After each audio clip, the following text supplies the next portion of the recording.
Good afternoon, y'all. Thank y'all for joining today. Eddie, can you close the Yes. or crack it? I don't know if it's locked. Thank y'all for coming in. And thank you for everyone joining us virtually. As we go throughout the presentation, we'll be letting other people in who might be running a little bit late. But today is a day of love. It's a day of love, right? So we're going to talk about learning to love networking, right? And building connections, not just building connections with your boo and all of that, but with hopefully people that can get you to the next level as far as where you want to go in your career, whether that's academically or professionally. So today we have two of our guest speakers who joined us last semester as well, talking about wellness within the workplace and outside of the workplace, right? That work-life balance and balancing yourself. It was really good. We got great feedback, and then the students were like, please bring them back, and they were willing to come back. So with us, we have John and Tony from the Present Professional Podcast, who are going to be leading a workshop. It's going to be an interactive workshop, so be prepared to engage and interact both online and for the folks that are here in person. So that is my introduction. That's all that I got. So I will hand the floor to you two. You did a great job off the cuff. Yeah. Rap music. Nice work. Well, again, yes, thanks everyone for joining us again. We're very excited to be back. We had a good time with y'all last semester, and we're happy to be back with another topic today that's fitting for, like Deontay mentioned, the Day of Love. And what we're going to be talking about is creating authentic connections. Okay? And what's different from that as opposed to kind of surface level connections, and kind of how to get to a deeper level right away. So to make your networking more effective. And so a little bit about me, John Marshall. I own an organization development firm called Humessence, bringing the human essence to modern business. I'm an executive coach and corporate trainer and workshop facilitator. So a lot of this work that I do is also with smaller teams, larger teams, bigger speeches, things like that, all around topics that align with our podcast at the intersection of personal and professional development. So a lot of the things that I talk about, that we talk about, can all be useful at the dinner table and the boardroom table, or anywhere that you're interacting with other humans. I'll let Tony introduce himself. All right, how do I follow that up? Listen, I'm Tony, Houston native, born and raised here. Love what we do, love what I do. This kind of work I've been doing for coming up on maybe like 8 years now, actually. So I remember my first time being asked to do this kind of work was a little bit of a volunteer opportunity. I really didn't know what I was doing, and I was just asked to do something that I was seemingly, I guess, good at. And so I kind of just fell into it by volunteerism. That volunteerism turned into entrepreneurship, where I was charging for it. And so it didn't, what do they say? Yesterday's price is not today's price. Well, that is true. It actually happens like that. But it starts with networking. And that's what we're going to kind of talk about today. Your network truly is your net worth. And so the more that you build these authentic relationships and connections, the more that people will ask of you, and then you can kind of shape your future based on how you interact with people. Because like John said, it's really all about people and humanity.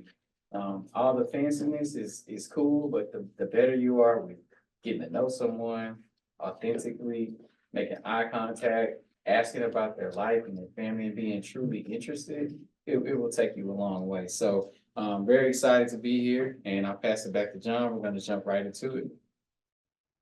Yep. So we'll just get right into a little bit of where we're going to take you through today.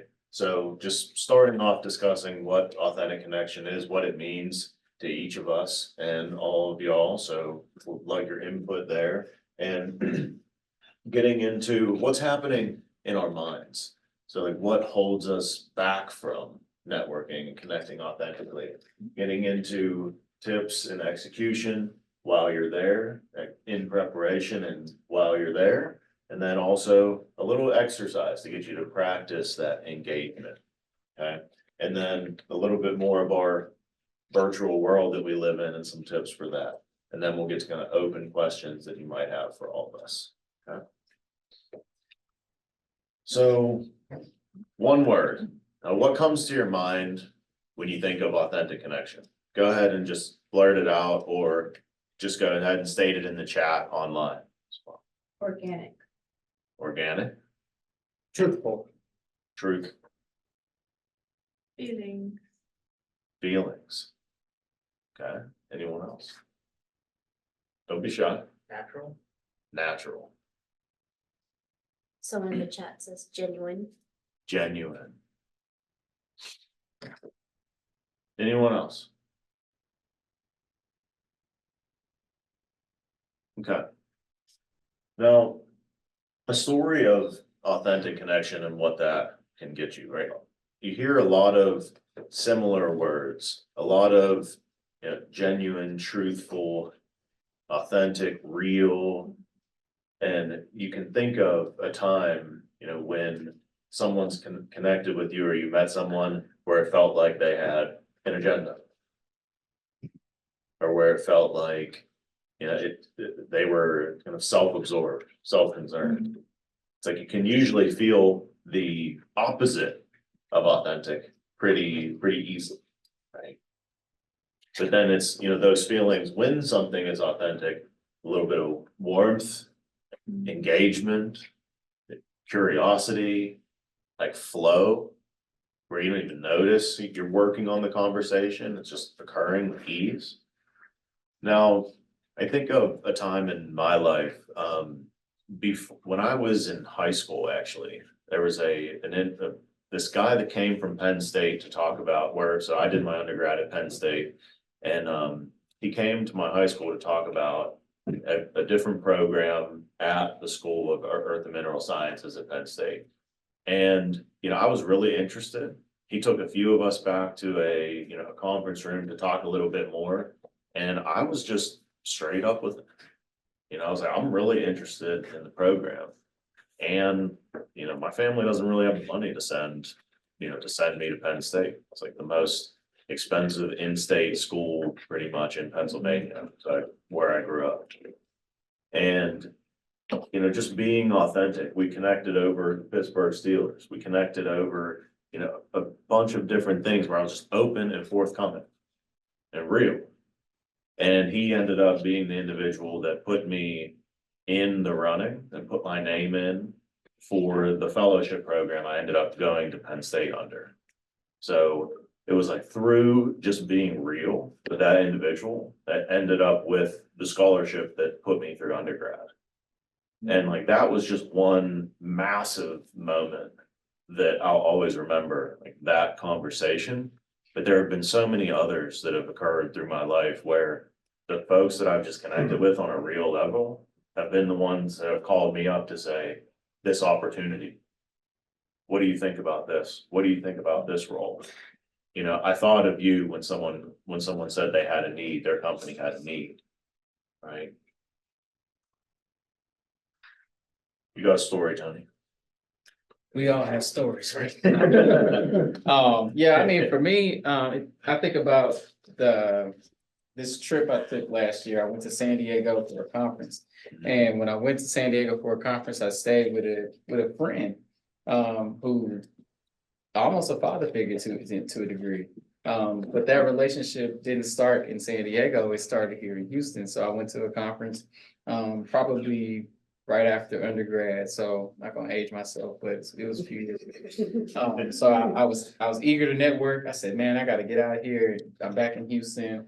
I wanna just kind of get back in the flow of things, right? So I joined this organization. I went to this conference and I was late. So I walk into this conference and I'm late and I'm already embarrassed because I'm late in this downtown. I didn't know where I was. I didn't really, not know where I was. I didn't know how to navigate the parking. I didn't know all the things that you don't know when you're like 22, you know, sometimes you're just trying to figure it out, right? All these professionals in here. I walk in and have to sit right in the middle because there's no other seats. So I'm sitting right in the middle at this banquet table at this conference downtown. And I sit next to this guy and he's very nice, polished guy. And he shakes my hand and says, "Nice to meet you. My name's Eric." I say, "My name's Tony. Nice to meet you." So I'm already like huffing and puffing. I'm sure they're trying to get my breath together. I don't have time to really talk to you because I'm late, and there's things already happening. So I'm sitting there and then they're doing these awards. And next thing you know, they say, "We want to bring up Eric, last name, to the stage." And then this guy gets up and he goes up there and accepts this award. And I'm just like, I came in here and this is the guy. Like, what is this? And so he sits back down. And he's like, "Yeah, I don't have much time. I gotta go," because he's a busy corporate professional, has another place to go. I'm like, "Can I get your business card?" Right? Like, I just cut to the chase because he's about to leave. He hands me his business card. And I followed up with him and I developed an authentic relationship. I said, "Hey, can I take you to lunch?" I followed up, and this was 10 plus years, well, maybe not 10 years ago, but it was a time where I was really much, much younger and less established, right? So I built that relationship. Flash forward, he takes a huge job in San Diego, and we're so connected that I was staying in his house at this conference that I was at, which I was not on a fellowship, but actually, it might have been a fellowship while I was even there. And that's a whole nother conversation of how I got that opportunity. So I go to this conference in San Diego for free. I stay with a mentor, someone I met, 7, 8 years ago at a banquet that I was late to, and low-key embarrassed that I was late to, right? And he gets the award, but I made that connection to ask for that relationship, and I initiated it. And so we'll talk a little more about that, but I do want to say, like, you have to initiate those relationships and don't expect the person on the other end to like pick you up and like take you along. Like, you got to go get what you want. I'll just open it up. Does anyone have any like stories of authentic connection they'd want to share? Or you're open to share? I guess maybe one time where I ended up meeting one of my best friends at my wedding just because I said yes to going to going to one of my wife's grad school reunions. I ended up meeting one of his coworkers, and yeah, it was one of the best friends at my wedding. So I don't know if that applies because it's not professional, but it means a lot to me. So That definitely applies. We met at he was hosting a volunteer event for his startup nonprofit. I found it online. And I went and was like, "Oh, this is interesting. Millennial think tank." I was like, all right, went in. We didn't stop talking the whole time. We met up one time afterwards. He was like, "You want to be on the board?" And now here we are. That was 8 years ago or something. Right? It's like the biggest thing that I heard you say was saying yes to the opportunity. It's like you could have told your wife, "Nah, not today. Don't feel like it." Right? But it's like saying yes to get in that room. Right? That just opens you up to all the potential. So thank you for sharing that. All right. What was that emotion?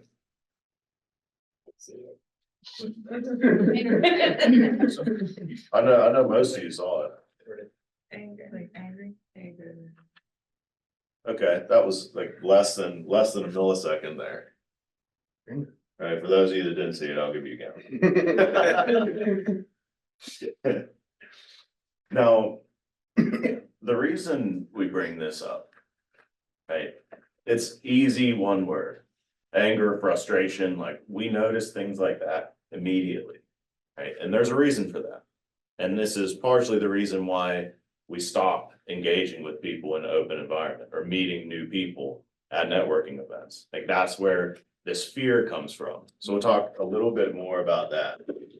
So your automatic brain, like, that's what happens when you recognize that facial expression in a millisecond, right? Effortlessly originating impressions. Right? That is the thing that kept us alive whenever we were running from things bigger than us, right? On the savannah, if you believe in that. And that same subconscious action in our minds is still present whenever we're in social situations. Because the reason why we notice facial cues so quickly and why we're so concerned about that is because being a part of a tribe was necessary for our survival. And our nervous system still thinks that if I'm not part of the tribe, I'm not gonna be able to survive. So the fear that you feel, like before you go up to meet someone new, it's warranted. Because deep in your brainstem, you're thinking, if this doesn't work out, I'm not gonna survive.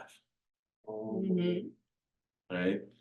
Now, luckily, we have now our executive brain, our conscious reasoning part of our brain, our frontal cortex that develops later in the evolutionary tracks, right? Now, this is the part of our brain that has beliefs, that makes complex decision, that chooses to live by one's values, like that goes against the automatic reaction, right? So we have a choice in the moment when we're at a networking event, when we meet someone on the street, when it feels like I should say hello to this person to say, okay, I see you're there, survival fear, but let me set you aside. I'm gonna choose something different. How are you? My name's John.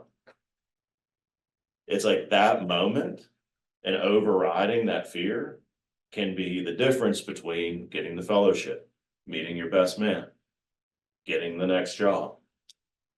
It's all about in the moment. The way to access that is through the pause. So we were here last time, we talked a lot about mindfulness, self-awareness. And the reason that you're able to even have that internal conversation that, okay, survival brain, step aside, I'm going to make another choice, is being aware of those thoughts in the moment. Okay, so that takes a mindful self-awareness, aware of how you feel, aware of what's happening inside and outside. Right, so then you can make another choice. Now I'll let Tony take it to the moment. So one of the things that I kept hearing while we were talking about our stories, and there's a part of, it's really simple. It's something that we don't really think about, but all this networking talk is about being vulnerable. Being vulnerable is scary because being vulnerable means I have to open myself up to someone that I don't know. What's the fear of being vulnerable? Talk to me in the chat too. What's the fear of being vulnerable when you are at a networking event or when you're just out, period, and you have to talk to someone? What's the fear there? Humiliation. Humiliation, Not meeting expectations. not meeting expectations, Rejection. rejection.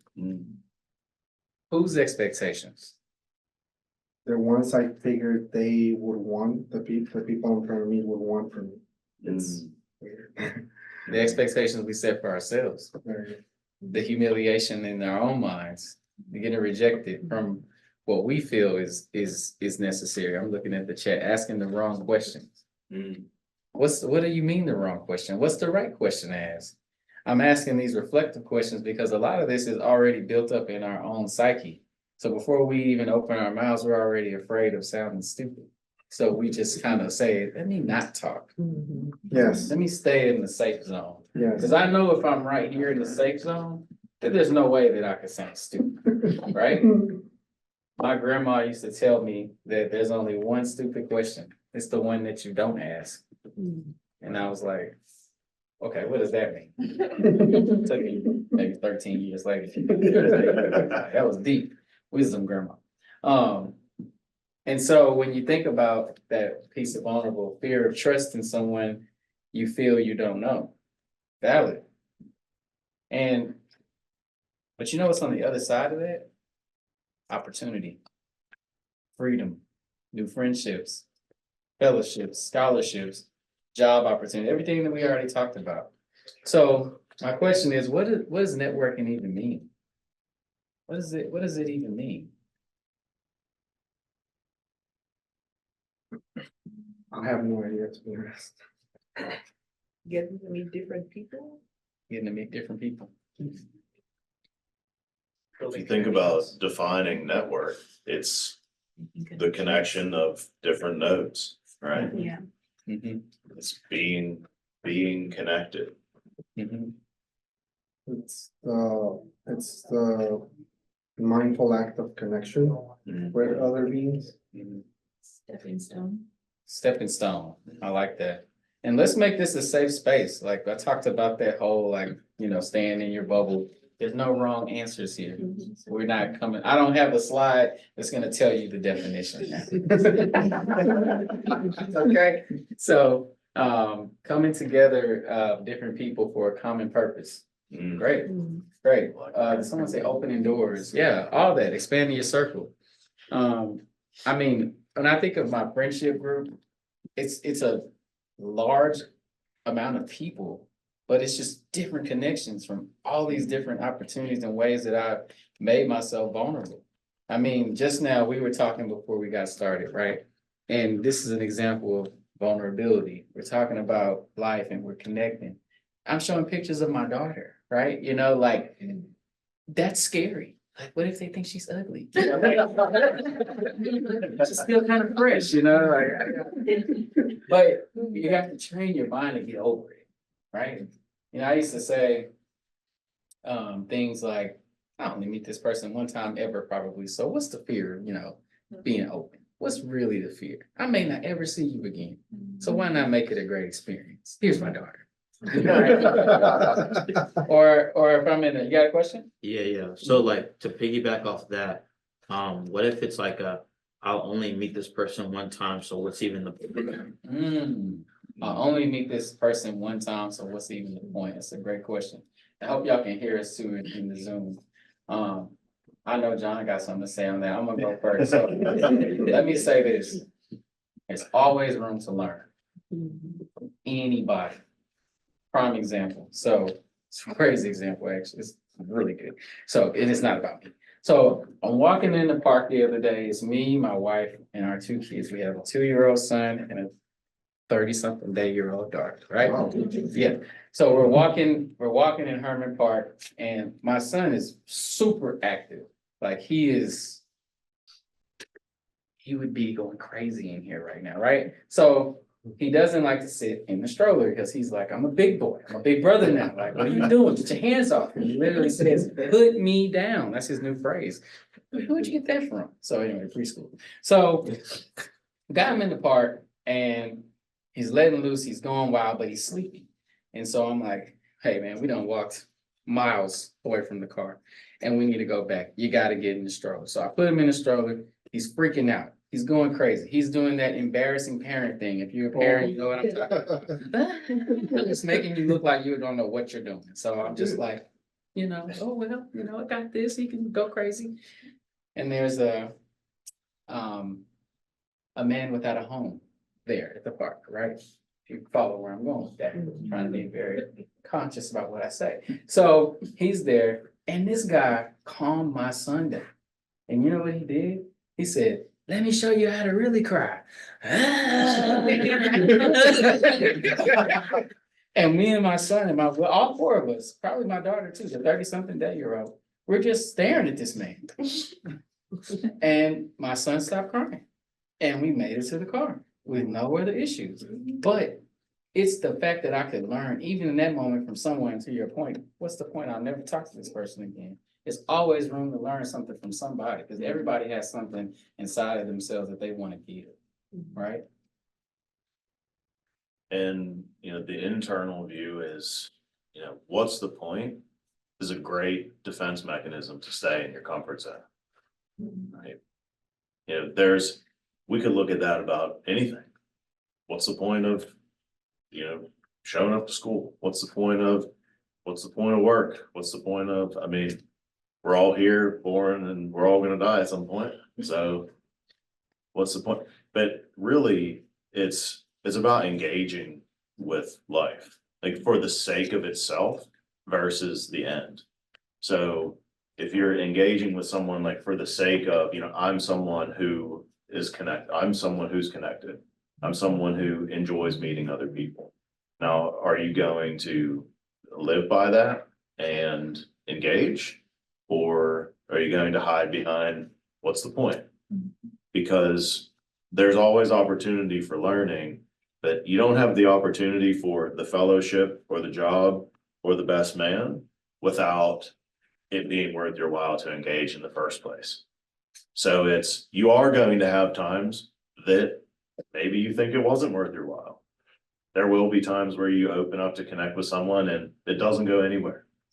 You don't learn anything and you'll never see them again.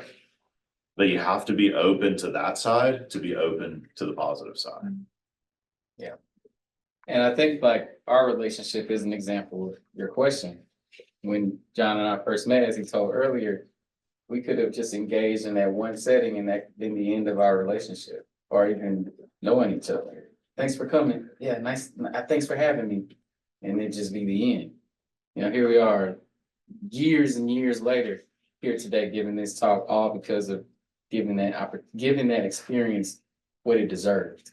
And that's the point when you connect with someone is creating the experience that you want. And you have to have that open mind when you go to networking events.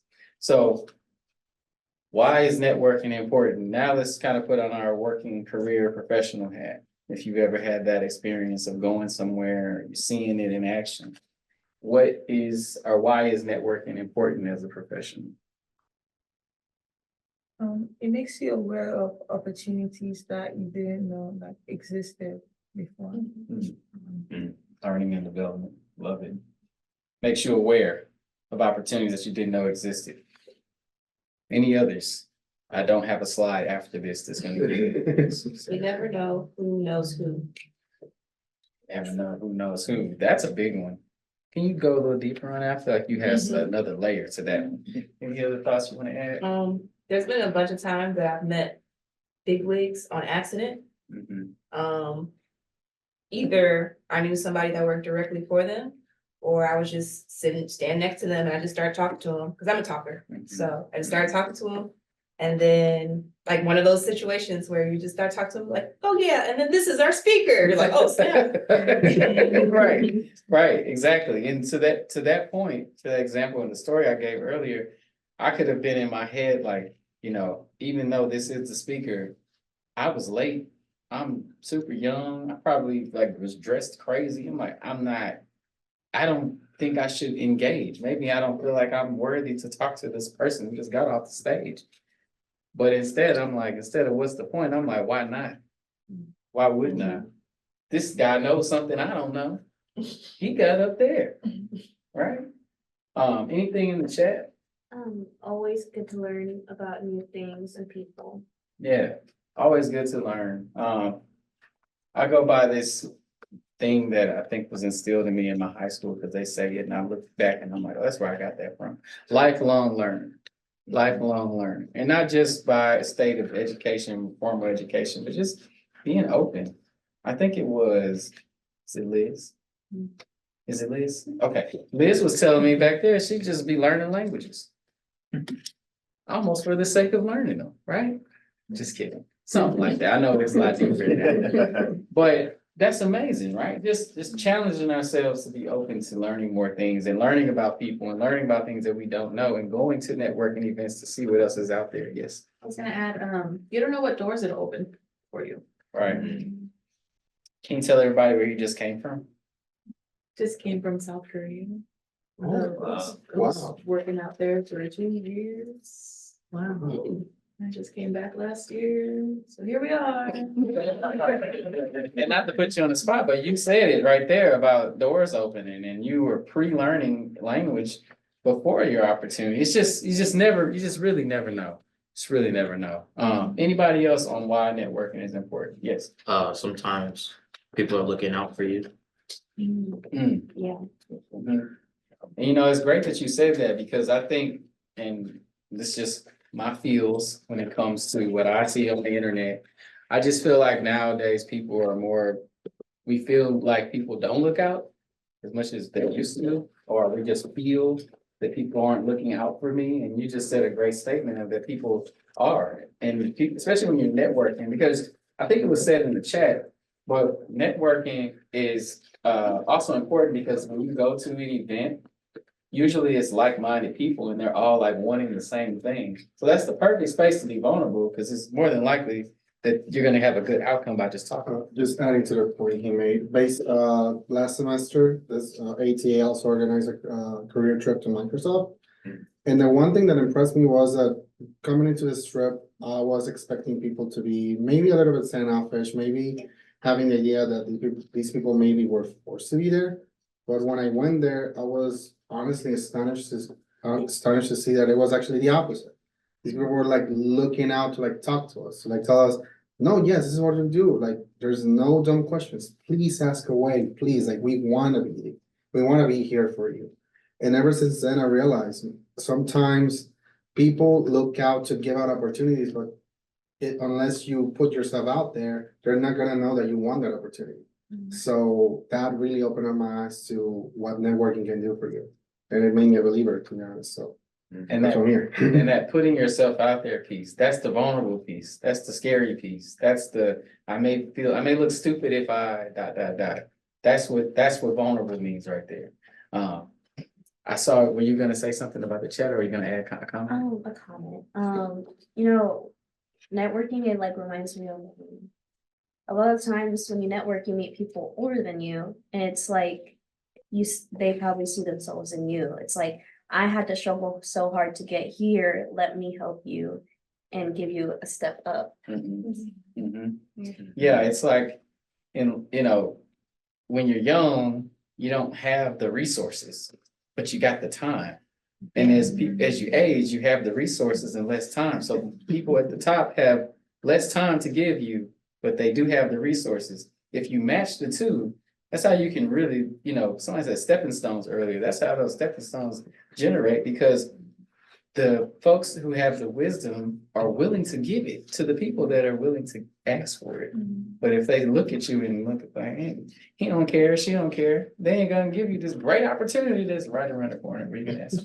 Yeah, one thing about that connection is people won't know how to help you unless you tell them. Right? So there's part of that is like part of the vulnerability and being forthcoming about your story, what's happening in your life, what's happening in your career.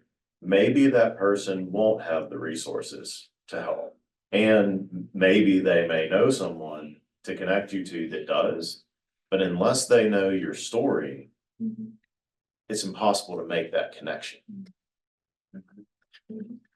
We all know our own story and we think everybody's supposed to know our story. No, they don't. They have their own. Were you about to say something? Oh, okay. Boom. Stamp, ditto, piggyback. In the chat, it says networking is the glue that holds people together for like purposes. You never know who, you never know if you could end up helping someone else. Networking can create career connections that you did not think were possible or things you were interested in. Great. So now we know why networking is important and we define holistically what networking is. So now I'm going to give you some tips on how to network like a pro. All right. So first tip is to practice active listening, AKA get out of your head. Okay. So when you're in these spaces, get out of your head. Stop thinking about what you're thinking about. Let that marinate. Say it again because it's happening right now. Stop thinking about what you're thinking about. That's how you can actively listen. If you're thinking while somebody else is talking, you're not listening. And if you need to think while someone else is talking, write it down. Write your thought down and listen. Still open your ears to listen, because you cannot do both. You cannot listen and think. You are not actively listening. You're listening, but you're passively listening or selective listening. You're listening to what you want to hear. Or the worst way to listen is you're just holding on to your response, waiting on you to finish. As soon as they finish, I'm going to say this genius thing. And then you don't even, now the subject has changed. Because you didn't listen to the last 20% of what they said. You're already just waiting on them. And they're talking, you're just looking at them and you don't even know what they're saying because you're just holding on to your thought. But you cannot do that and network effectively. You will look crazy because you're saying stuff and they're like, they didn't hear what I just said. Then they're like, I don't know if I wanna go to lunch with her. Right? Anything on it? It's, you said it really well. It's, I always say this to my clients when we're talking about listening is, listen to understand, not respond. So it's like listening, now I understand, then I can respond. But holding your response in mind, that's you're immediately using that executive brain to hold on to that perfect sentence. Mhm. And you can't listen at the same time, especially men. Yeah, we are the worst. So, but on that note, like, let's go backwards, right? So when John pointed out mindfulness in the middle, that is how you no longer think while someone else is talking. This is how you actively listen. Let's define this one. The quality of awareness you bring to all activities. It's weird, right? I mean, I'm gonna break it down, not the definition, but I'm saying to actively listen and use mindfulness, it seems weird, but what you do is, when you're in these spaces and places, even right now, you recognize that I'm thinking right now about something else while this guy is talking about it. Let me stop. That's it. That's the end of the conversation that you have with yourself.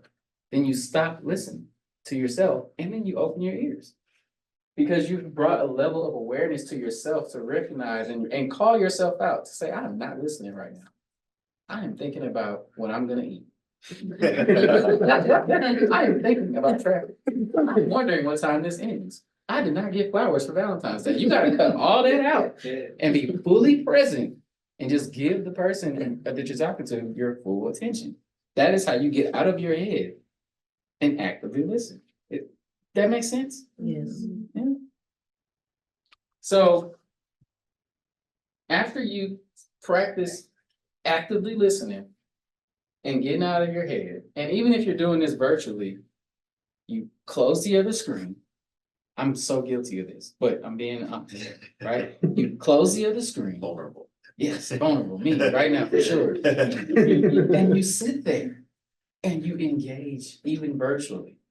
Because you cannot do two things at once. And my wife always says, I'm a woman, I can multitask. And she's like, all right, girl, but I ain't gonna go there with you. But if we would just both had our phones down right now, we would get a lot more accomplished in this conversation.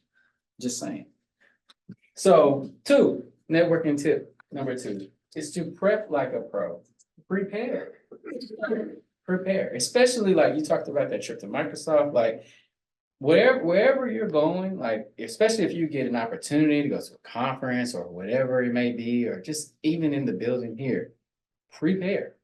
Think about what you're gonna wear, how it's gonna be perceived. Think about who's gonna be in the room. Think about what you want to get out of it. Know why you're showing up. It's extremely important. Otherwise, you walk into somewhere lackadaisical and wonder why nobody is talking to you. Because you came in like you didn't care. And if you walk into a room like you don't care, the people that care are gonna be like, I don't know if she's really here, because she cares. But these other people really are listening and locked in and coming up to me and we're having great conversations. But this person, like, I ain't getting nothing out of this. I'm going home. Why'd you come? I don't know, because I was told to be here. Okay. Well, you get in what you get in, or you get out what you put in. So if you put in, I'm here, then that's what you'll get back. And last is, sorry, Judge Judy, blame my mother. Take breaks in the moment. It is socially draining to actively listen. That's why it's hard to do it. It's very hard to give someone your full attention, knowing that you have a million competing priorities. But take a break. Like I mentioned, recognize, hey, I'm kind of fading right now. I'm kind of sleepy. Maybe I need to stand up, stretch my legs, go to the restroom, get some water, splash some water on my face, something, because this is my moment. I need to be present right now. The story I gave earlier about being at the lunch and all that, that's just one example of many times where I needed to lock in and like be present on this opportunity to go up to this person and say what I needed to say. And this person's on their way out the door. But I'm like, no. They ain't leaving without shaking my hand or exchanging contact information. And when you have that level of awareness, You're not lackadaisical. You're not walking in somewhere and it's like, hey, that guy look like the CEO of a company I want to work for. Maybe I'll catch him at the next event. No, this is the one right now. And take your time. It's okay if you do miss the moment. Know that it can circle back around. Don't stress yourself that, man, all the times I've missed up until this. No, it's not about the misses. It's about the attempts. I'm gonna say that one more time, then I'm gonna pass it on. It's not about the misses. It's about the attempts. So I'm a huge Kobe Bryant fan, right? So I checked my watch. When I talk about Kobe, I get emotional. We got the same birthday. So huge Kobe Bryant fan. I saw his statue came out last week. All this stuff, 19-foot statue, insane. But when they had all the numbers of the games he played, the shots he made and all this stuff, I think they said he made 33,000 shots in his career. Made 33,000 shots. They did not talk about the misses. They didn't talk about the practice shots. He probably shot millions of shots. Made 33,000, right?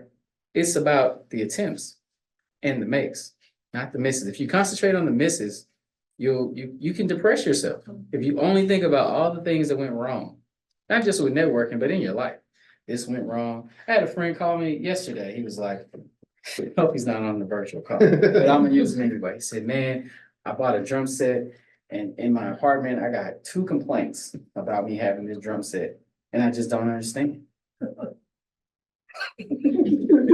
She laughed for me. I couldn't laugh yesterday, but I said, man, I just, tried to do my best of talking with him, right? But I told him, don't let this take you down a path of you thinking that the next thing that goes wrong is a ripple effect to this moment. And you connect the that to this and this to that and this to that. And then you think my life sucks because I was playing drums in my apartments and I got a noise complaint. That's one single isolated event. Okay, so when you're networking like a pro and someone even says, oh, nice to meet you, but I don't have time to talk to you. Don't take that offense and feel like you shouldn't be here. You just want to go home.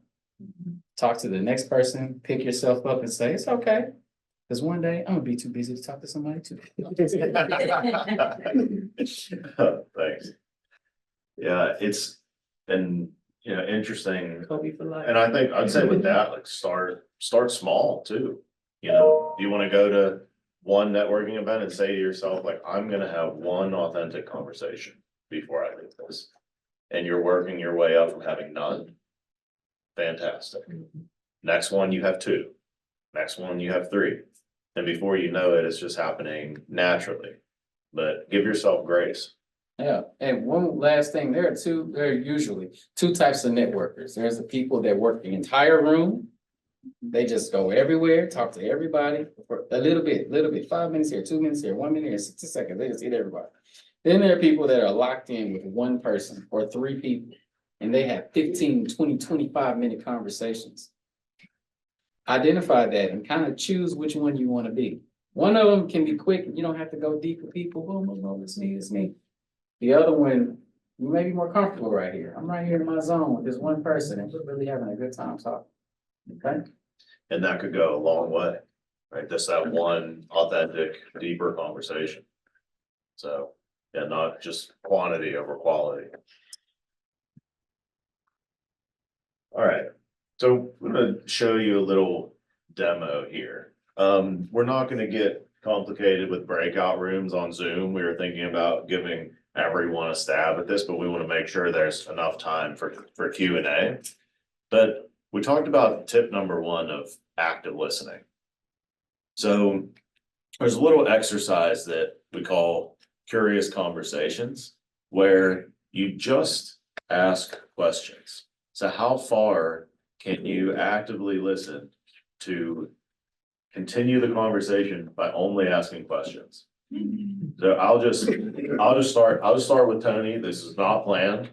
We're just gonna see how this goes. So what do you have for lunch today? I went to the Post and I ate chopping block. It's a Nigerian restaurant. What's your favorite restaurant in Post? It might be them now. It was pretty good. Well, what was so fantastic about it? Tell me more. Well, from the opening, right? So I walked in and there's two concessions, right? There's the chopping block place and there's this other place next to it. And there's two people standing there giving out samples. The first guy, he's like, "You want a sample?" I'm like, "Sure," I ate the sample.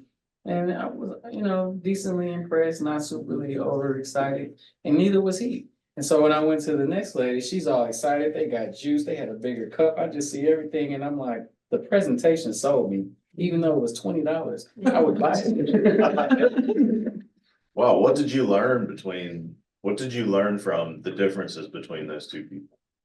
I learned that people need bigger sampling cups. It's not lying. So what did a bigger sampling cup do for you? Honestly, it gave me more opportunity to really taste it. It like taste the food because it was more food Mm. and feel appreciated. Cause I'm like, this feels like I'm at the mall and this feels like I'm in the post. Right. Where else in your life do you feel like you could savor the moment a little more? Now you're going kind of deep. I don't know. I feel like I'm doing an okay job. Just had a daughter, so I'm taking the whole family to dinner tonight. We couldn't go just me and my wife like we would have wanted to this week, but we're gonna take everybody and have a big old Valentine's celebration with two little kids. Oh, you see kind of like how that's going? And now during a networking conversation, you're not gonna be interrogating someone. I didn't feel interrogated. by the way. And notice I was asking all open-ended questions, right? Inviting someone to give you a yes or no answer kind of like doesn't really open the conversation up too much. So starting a question with what, how, where, when, all open up the response to something other than yes and no, right? I could have said, was that, was that food great? Yeah. It was great. All right. And it like ends there, right?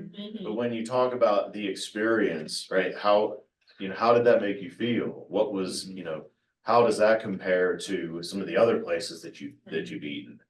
Where would you recommend me go to when I go to post? And it just becomes this fruitful conversation where they're opening up to you in a way that, and you'll notice when you're having conversations with people like this, you'll see their energy levels like go up. Like, oh, I'm excited to tell this person more. This is interesting. I'm excited to share more. I'm excited to talk about myself a little more. Right? It's kind of like boosting that person up, and really it's about getting curious. So when I'm sitting there listening to Tony, if I was thinking about what question am I going to ask the whole time, I wouldn't be able to hear him to see what piece of what he said I wanted to ask a question about. Right, so you notice a little bit of a pause between that. So he gives his answer, I take it in, understand how he's feeling about the restaurant and that experience, and pick one detail of the experience I want to learn more about. One detail about him and how he relates to that experience that I want to learn more about. Right. So we demo this exercise here for you to be able to practice this on your own time. Right. To keep everyone in line between the chat and here, we're going to have you guys all try it, but make sure you find a buddy or someone to try this with and say, I'm just going to ask you questions and keep the conversation going. Right. But now, yes, you'll mix it up in a real conversation. You won't just be asking questions the whole time. Hopefully they'll be engaging with you as well, and you'll be answering questions, right? But this is that number one tip of active listening. Like this is a way to really hone that skill in your mind, right? And you can even do that without someone noticing. Like, I'm just going to listen and ask this person questions and see how this conversation goes. And just see how far you can take it, right? And then you can just kind of play into it naturally as well. But this is a way to discover more about people and hone that muscle in your mind. Any questions about that experience and what you saw there? Any thoughts? With regards to body language, one of the things I struggle with a lot when I talk about talking with other people is the act of what my body language entails. I usually find myself feeling self-conscious about what my body is saying, what my posture is saying. Are there any tips on how to get better at body language in terms of like in within the realms of like networking? That's a great question. He mentioned about tips to be more aware of what's happening with your body and body language. So back to that slide on mindfulness. So we talked about the automatic brain and your executive brain. So the way that I mentioned that automatic brain and the fear is connected directly to your brainstem and your nervous system. So those body language cues, I actually just worked with a client today who's working to increase his executive presence, right? And a big piece of executive presence is gravitas, the word that basically means your presence in body language. And as he was speaking to me, he was tapping his foot. And this was on Zoom. So I couldn't see his foot, but I just like saw like slight movement of his shoulders, right? And I asked, are you tapping your foot or shaking your leg or anything? He said, yeah, my legs shaking. How'd you notice that? Like, I can feel the way that your nervousness is manifesting in your body, right? Because that fear or the subconscious signal needs a way to get out, right? And you find that in shaking and tapping. Like you'll notice sometimes folks that are brand new at presenting will be doing something like that with their hands, like something like trying to figure out what to do. And a tip to like ease into that is one, give yourself grace and acknowledge it and say, ah, there it is again. Okay. Leg shaking. Let me take a breath. And as soon as you acknowledge it and take a breath, a little bit longer breath than what you'd be used to in the middle of a conversation. But that little bit of longer breath signals to your nervous system that we're okay. So that would be my number one tip is notice a breath. Take one breath that you can notice and you'll find that shaking stops or it'll ease. And it may come back. It may come back 100 times. But the more that you notice it, shift out of it, it's the same as a practice of meditation and mindfulness. It's body awareness is part of self-awareness. I hope that helps answer your question. That was a lot. It does a lot, actually. Okay. Thank you. And another tip real quick, to go to our example, when we were talking, we were open face to each other, chest to chest, not like right up on each other. Like open chest to chest, eye contact. And that's how you want to be when you're in the room, when you're talking with someone, especially if you're talking with someone that is at a higher level than you from a career standpoint or something. They're used to doing that. So if you're talking to someone, I have people do this, and you're talking like this, like I'm distracted. Like I'm trying to talk to you. Where you going? Right? But you're like this or this, like John's talking like this, or on my phone, like all that, just chest to chest, like open face, and keep yourself open. That's vulnerable, right? It's like, Yes. Yeah, but it's the way to really connect. being open. 100% agree. And it's funny because you'll notice people like that sometimes at networking events. Yeah. Where they're like starting to turn away because it's like, I want to get out of this conversation. Yeah. But like you can acknowledge that as well and say like, hey, it was really nice to meet you. It looks like you have somewhere else to go. Right? It's like, and then they may snap out of it and say like, oh, sorry, let me refocus. Or they'll walk away and you won't continue wasting your time with someone that doesn't want to engage. Because there will be times like that. Not everyone wants to engage. People need their own self-awareness journey to understand why they want to connect with others.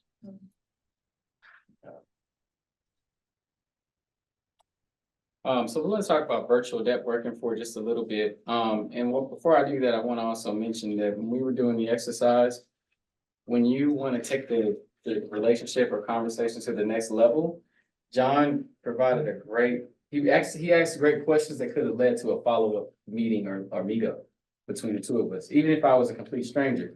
Because when he asked me what I had for lunch and I continued to talk about lunch, that's the perfect way to say, hey, how about we go there one day? You know, you mind if I meet you there one day?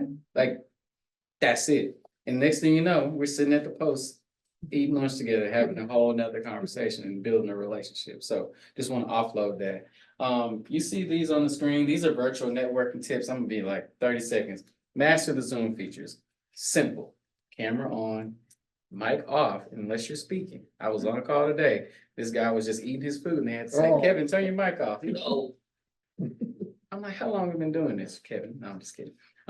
And make sure that you know if you want to use a background, those kinds of things. Have good lighting. Don't be in a dark room, or if you are in a room that doesn't have the best lighting, you know, move your stuff around if you can. Try to have the window facing in front of you so the direct sunlight can be on you. Buy a ring light. I have two. Like it's nothing wrong with that. It's not just for makeup. You can have a ring light in your area, you know, for your Zoom meetings. Maintain professional etiquette. Tapping your foot. Try to not do that. Try to look in the camera on your computer screen. It feels weird, but once you get used to it, it's just like talking with the actual person face to face. So one of the, a really bad habit that I have, and it's something that I try to, like you say, be present. I don't know if y'all read The Power of Now by Eckhart Tolle, but a lot of what y'all say, yeah, a lot of that comes from that too. So being present, realizing what you're messing up and fixing it. So whenever I'm in Zoom sessions, sometime or team sessions, whatever, right? I find myself looking at myself in the camera. The issue with that is the person that you're having that conversation with is seeing you looking down. Like, so there's not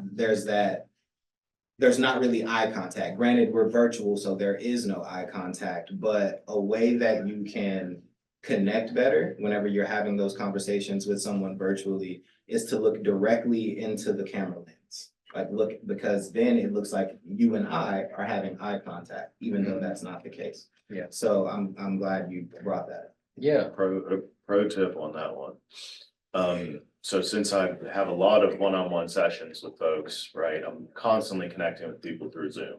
And remember the angry picture that we saw up there? We notice facial expressions extremely well. So the window doesn't actually need to be the whole size. I actually condense my Zoom window up towards the camera. And while it makes them smaller, I still notice everything that they're doing. Right? We can see things on our phones, right?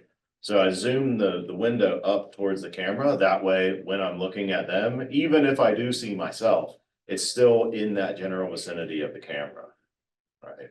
And also another pro tip is you can minimize your own window. Yeah, I'm just conceited. Yeah, I was gonna say that you can hide your self view and then not even see yourself. They say that's better. If you need to see yourself and you really want to make sure your posture is good and all that stuff, make you the big picture person and practice looking at how you look and then like adjusting yourself how you want to get to until you feel comfortable because everybody else is looking, especially when you talk. But great point. And last is facilitate meaningful connections in the chat and in breakout. So if you're in breakout rooms, that's your opportunity to really connect, show people who you are. When you're in the bigger group, if you have something to say, speak with confidence, speak loudly, even if you are, you know, in your underwear with a suit on top and shorts on the bottom, like feel like you are on stage, right? And use the chat feature. If you see someone in the chat that's a familiar face, a familiar name, or if you connected with them in other ways, LinkedIn, etc., send them a message. Hey, so good to see you. It feels kind of weird. But it's not, because this is where we are. It's 2024. We are in Zoom life, all right? So don't be afraid to do that. And also part of that was the direct message feature. Yes, direct message, the red when it comes up. Another master Zoom feature connected to that is don't send a private message to everybody. A private message, because you can't unsend it. If you say, did you see that? Everybody's gonna say, okay, who are they talking about? Because this person just asked their whole 200 people here today, so. No. We have very little time for questions. We're actually over, and we love that because we spent a lot of time during the conversation or during the presentation answering questions as well. So one, I want to thank you all for engaging like that. Like, it makes these talks fun and conversational. So really appreciate your engagement. Also in the chat, thank you for engaging. And if you would, if you would do so, you did such a great job of listening and not providing feedback during the presentation, but we would love your feedback now. So whether or not you can, if you scan it now, you can fill it out a little later or fill it out right now. But we would love to have your feedback on this presentation so we can learn, come back in the future to serve y'all. But we want to open it up to a short Q&A if you guys are still interested and have questions. I have a question. When it comes for networking for people with cultural differences or huge age differences, what do you, or tips do you have to like build that connection? Because sometimes you don't want to come off as disrespectful because of the cultural differences. If that makes sense. Well, first is to, be mindful about what you're curious about when it comes to the cultural difference and recognize that, like you mentioned. And then I'd say, be curious. Everything we talked about today is the best way to learn. So when you're asking those questions, or you're curious about something, be very mindful and cautious about how you word what you're asking. So you can still ask questions in the moment, but you just want to be very mindful about how you say what you say. And also know that there are different levels of conversation. So there's like level 1 conversations that's very general and basic. And then maybe if you're asking something specific that's a cultural question, that may require a level 2 of a relationship, to where maybe that's the second time you meet them. Maybe you get to know them first and then you ask more questions the deeper the relationship goes. Some things aren't really meant for a social setting to ask a question that may not be appropriate. So you just want to be mindful about that.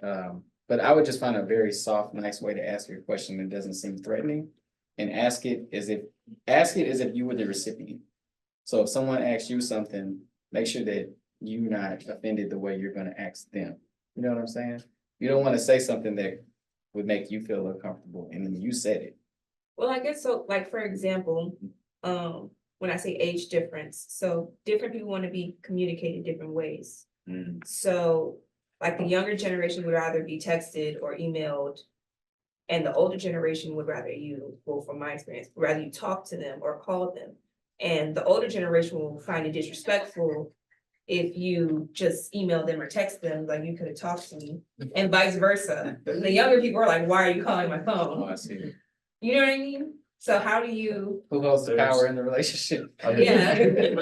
With that, there's, if we try to micromanage the way that we can connect with everyone, we'll find ourselves not connecting with anyone. That's right. Yeah. So my 2 things to that would be, don't make assumptions.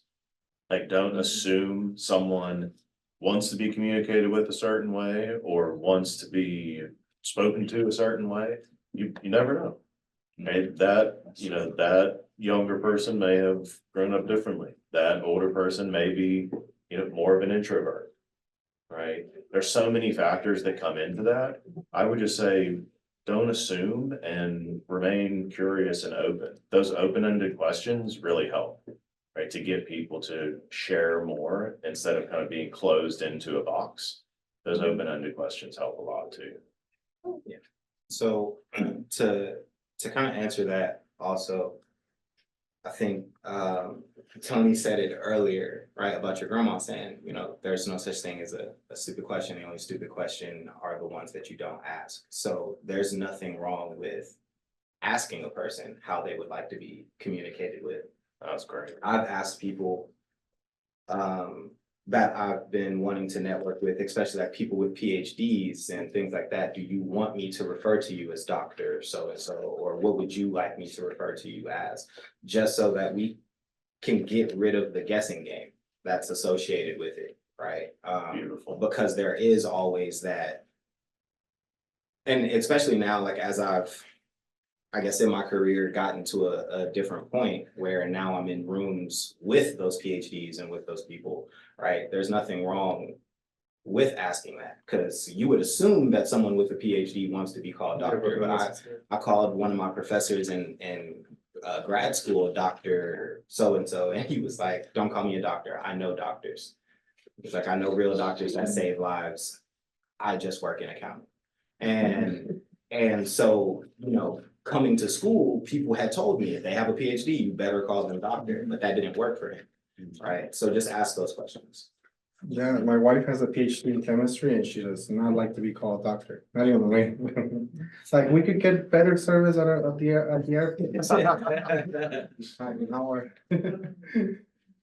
Any other questions? That was a great question, by the way. Yeah, I have a question. So, one of the concerns, or one of the things that even I and Aliana was talking about before the thing started was, meeting potential people you want to work with and following up with them without seeming like you're desperate or you're like nagging them for a response. So how'd you go about that? So this is one part. This brings up a point we didn't make today, is networking is a two-way street as well. Right? It's not always what can you do for me? It's also what can I do for you? Right? And, you know, sometimes it's, you know, in a way that you want to connect. Say it's a position that you're actually going after. It's like thinking about how I can help them. Like, what value can I provide to your organization? It's, you know, I'm engaging with you because I want to provide value, not because I need your help. But I'll be helped through providing value to you. So I would say that that's the same way that Tony talked about when you go to a networking event, like the preparation you do, the way that you engage with it is what you'll get out. The same thing is true about your whole network, is giving to it as well. And if you hear something from someone that they would benefit being connected to someone else, sharing that connection. It's like, how are you giving to your network? But specifically in that instance with following up, sometimes it's sharing an article that you think would be helpful. Sometimes it's, you know, thinking about what challenges are they facing. Right? What challenges have you been facing at the organization that I can learn more about to make myself more valuable? And then they can open up to share more about what's happening for them as well. And it feels like a two-way relationship because you're making it one.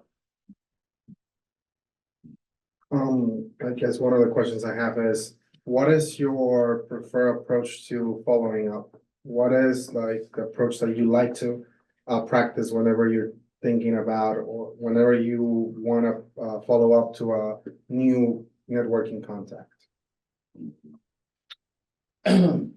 So I would say that you always want to just make the contact quick, like within 24 to 48 hours, so that they remember you. If you're sending a LinkedIn message or a LinkedIn connection, send a little note to say where y'all met and how y'all met and what you would like to gain from the relationship. If it's an email, you know, be detailed but brief. Maybe even in the subject line, you know, put your name, you know, like, hey, Tony Holmes met at UHD on this date. That's the subject line. And then in the body, I'm just saying, it was so nice to meet you. Would love to follow, be specific. I'd love to follow up for a cup of coffee. Let me know you're available. You know, like, be specific. Don't just say, nice to meet you. It was so great to talk with you. And then you leave it closed-ended. And then what are they supposed to say after that? Yeah, it was great talking to you too. And then that's the end of it. But if you leave it to where you make a request or an action item of them, then they have to respond with how they like, you know, yes, no, or here's my availability. Yep. Help. That's great. Help people make the choices that they're gonna make. Give them a choice. Exactly. Yeah. Exactly. I had someone recently, just an unrelated professional, but just met someone recently. That we exchanged numbers. He's been calling me, but I have a little baby, so I'm not always, you know, as frequently available, but he's not telling me what he wants. He's like, so nice to meet you, man. Let's connect. I'm like, yeah, let me know when. Then he'll just call me again. I'm like, I'm with the baby. You know, it's just back and forth. It's just not happening because I need to know like what you want and when you want it and how you want to connect. Not just it was nice to meet you. Makes sense? So I've got a question. I'm not sure if you all can hear me. Oh, Yes. great, yeah, Okay. So in kind of line with the other two, how often should you try to like reconnect with them, or how long should you wait before, like, if they don't respond back to you or get back to you, how long should you wait till you decide to either move on to a new connection or just give up on that person entirely? it varies. It really does. There's, depending on the situation, if you have, so say it's for following up on a job application or, after a first round interview or something. Now, if you don't, the first thing that Tony mentioned, like following up immediately, like your first contact is 24 to 48 hours. Respond, be respectful, follow up. It was great to meet you. It was great to engage. Then you're waiting for the second interview. You don't hear anything back for, let's say, they usually will tell you, you'll hear back from us in around a week or two, and respect that as well. So respect when people do give you a by-when date. So not following up within there. So then it gets to that 2 week mark, you still don't hear anything. It's fine to follow up and say, I was just following up on, when you said you would get back to me, understand that things happen in business. And, I just want to let you know, I'm still interested and engaged. I've been thinking about this opportunity. Aware, you're there, you're present.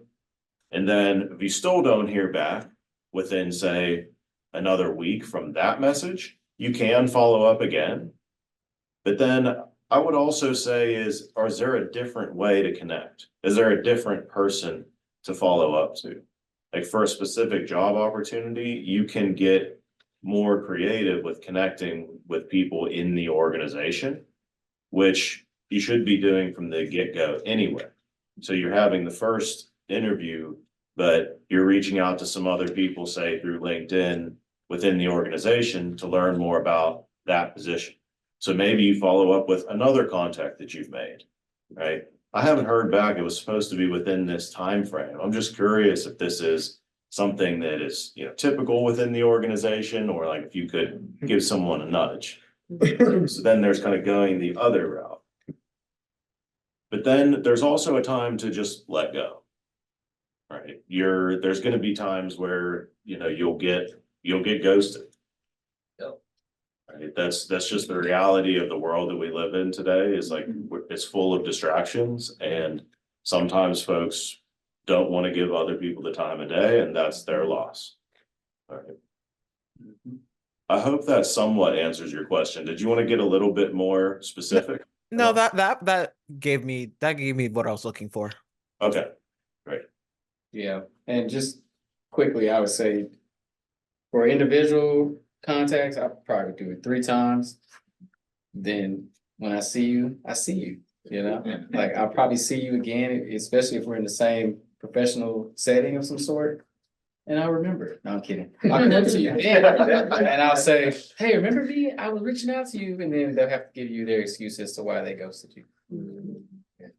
So I've heard people talk about it as being compared to almost like courtship. Like, you can tell when someone's interested in you. All right. So that same kind of concept. Like, all right, I reached out, I follow up. Still nothing. Or we have a brief conversation, but then there's no plans as far as us meeting or different things like that. And then you just kind of have to look at it like you mentioned, like with sports. People don't see all of the shots that you missed, all of the practices. So if some of you are my students, you've probably heard me make this reference, but like getting a job, networking, and all of those things, it's kind of like baseball. Like Hall of Famers, every 10 times that they go up to bat, they only hit the ball like 3, maybe 2 times for their career. That's their average. I did probably close to 50 different interviews between like 2017 or 2015 and 2018 before I finally got the job that I was looking for. Right. And it took one person that I had met throughout the last like 5 or 6 years that I had been attempting to get this stuff started. Right. So you'll know when it's worth that continuing to follow up, continuing to go back and forth. And then other times it's just use your best judgment, right? This connection probably isn't getting me to where I need to be. So I can, look for other suitors. I'm kidding. Look for other look for other situations. Right. And don't take it personal. Mhm. That's the last key to it all, is to not take it personal. You really don't know what's going on in their life. You don't know what they have going on or what may be preventing them from responding to you. So don't assume that it's something bad and negative and it's you. Just keep practicing, keep shooting. You had your hand up too. Did you want to ask your question? Y'all kind of answered it. Okay. To follow up with an action item. But, okay, yeah, so another question, if you don't have an action item, then what, is there just like a good seeing you and then landed at there, or like not even need to follow up, or if there's no action item you have? I think Deontay said that really well about just like trusting your intuition as well. If it feels like you want to connect with this person, get to know them better, then take an action item. Right? Take action, set up something to actually get to know them better, right? And follow up. If it feels like maybe this isn't the way we want to go, and maybe this isn't someone I want to be deeply connected to, like that's okay. I always, when I'm working with clients on this, I call it the spheres of influence. So think you have like 60 spheres of influence. So you have your number one sphere, which is just the relationship with yourself, right? Number two, maybe you have a spouse, a parent, a brother or sister, sphere 3, sphere 4, and maybe you have like your best friends, those 2, 3, or 4 close friends. But then like you move out in your spheres of influence, and someone may be on sphere of influence 60, but remember that one conversation they had with you, right? Maybe you don't follow up, you're connected on LinkedIn, you don't hear from them for 2 years, but then you apply to an opportunity that person happens to be working there. And then you reach out, you haven't spoken in 3 years. Hey, we talked a while back, I saw that we were mutually connected and you were working at that company. And I'm just curious, like, what's been your experience? I'd love to reconnect with you. That might be the role that person plays. Right.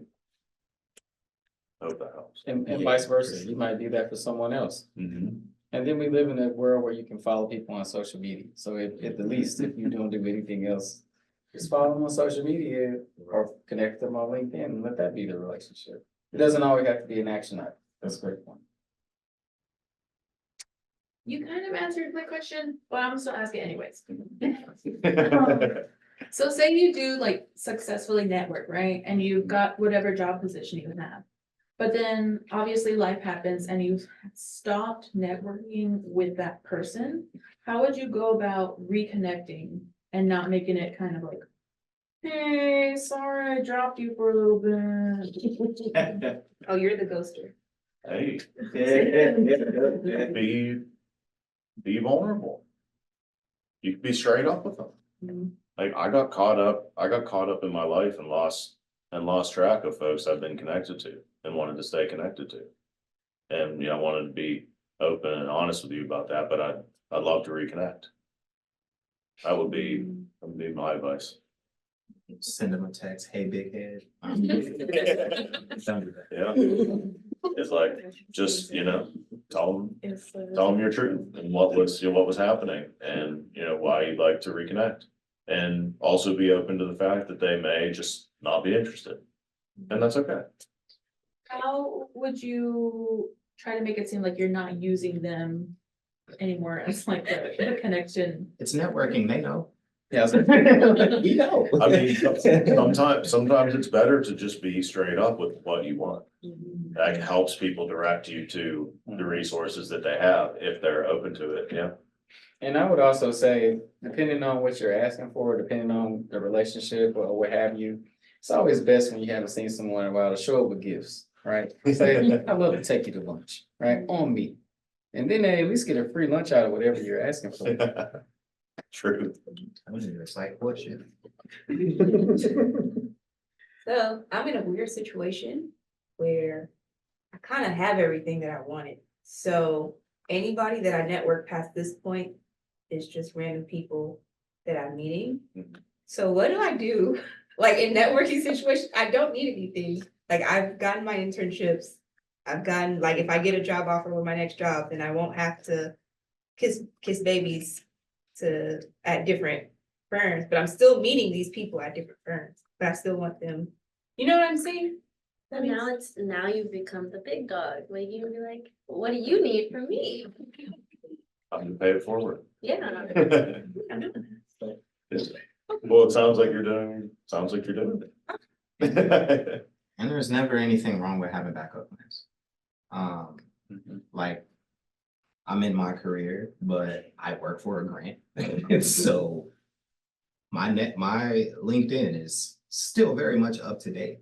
And I still connect with people that I run into every now and then. So even though I might not actively, right, be looking for something right now, who's to say next year, 2 years from now, these people that I'm meeting right now, while I don't need anything, won't be connections that I need.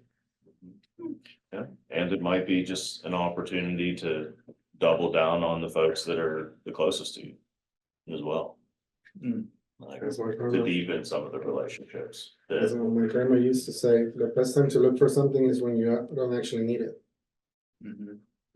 Yeah, and yeah, I double down on what everyone said and your grandma, and I would say,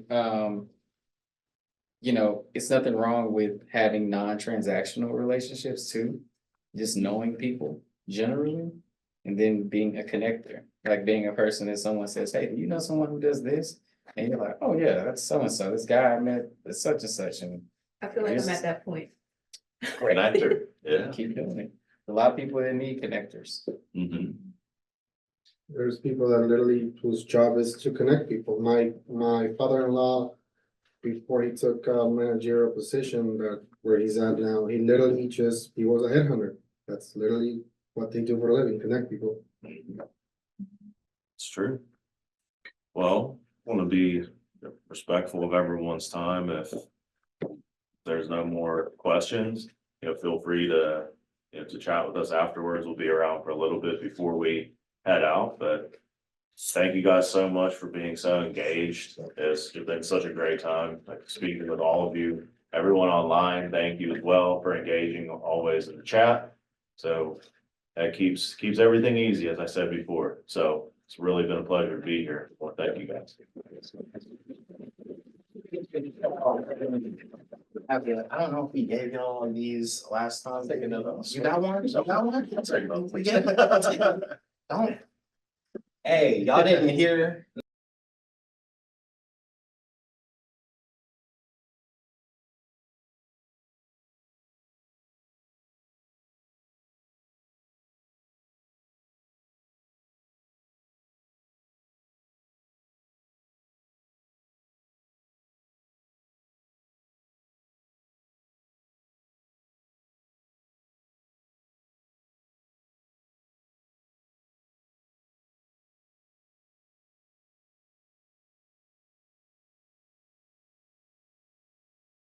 Also, in the chat, if you're in ATA, don't forget to do the reflection essay for your points and all of that good stuff. If you need help or assistance with getting that done, reach out to your success coach or a peer mentor. Other than that, y'all have a great rest of your night and y'all take care. Thank you.